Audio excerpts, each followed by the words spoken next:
This has to be the most angry I've ever been in my life. I only cry but sometimes.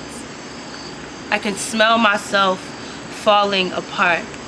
I see everything as fragmented pieces of fire, like embers burning and flaring off into the wind. And then I see myself again, a second time, never leaving my bedroom by choice.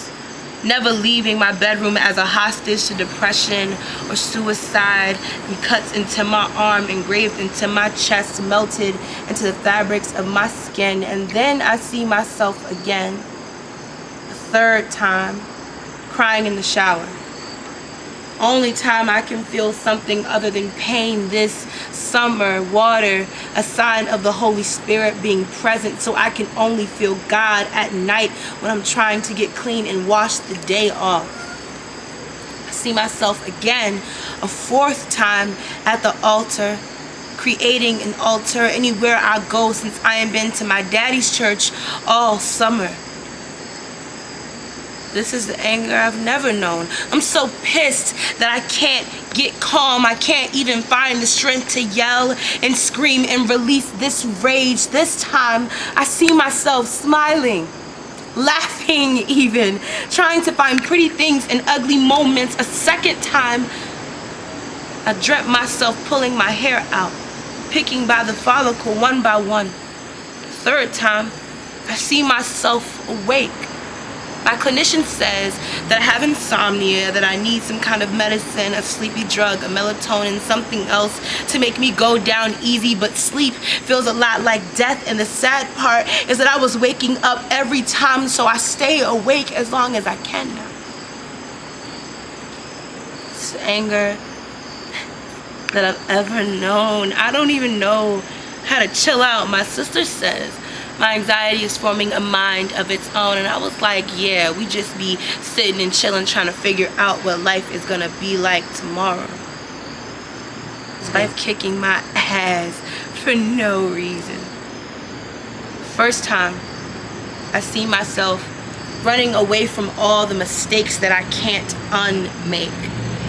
Second time, I see myself writing a man into each poem so that maybe I can say I was in love once, that I had someone to hug and call home. I made him show up bigger and more beautiful in my eyes than he ever wanted to be.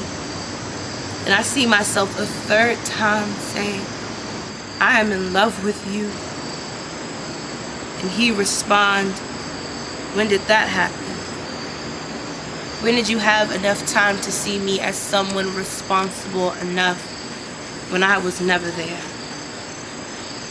I created him in a fantasy to distract me from the turbulence of my home, and I guess we didn't pay enough attention when the devil walked in through the front door, had babies, and let him infest everything we built until there was nothing left. And I created a prayer closet on the third floor in the left wing with all the windows, got all the gunk out, and created another altar for God in this home that I grew up in. So maybe we can keep it. Maybe we can find enough money to stay in school and stay together. Maybe I'll see my father more than 3 times a week. Maybe the church folk will stop asking if I'm okay and start praying for my well-being. And maybe I will never see my mother cry again.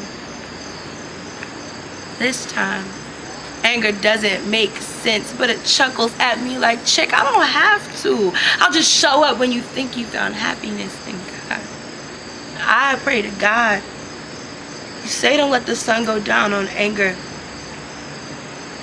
But she come and she sit at my bedside and she try to talk to me and play games and does all the same things over and over again. And like a wounded child, I give in, because what else am I supposed to do if I pray to you and people still do what they want to?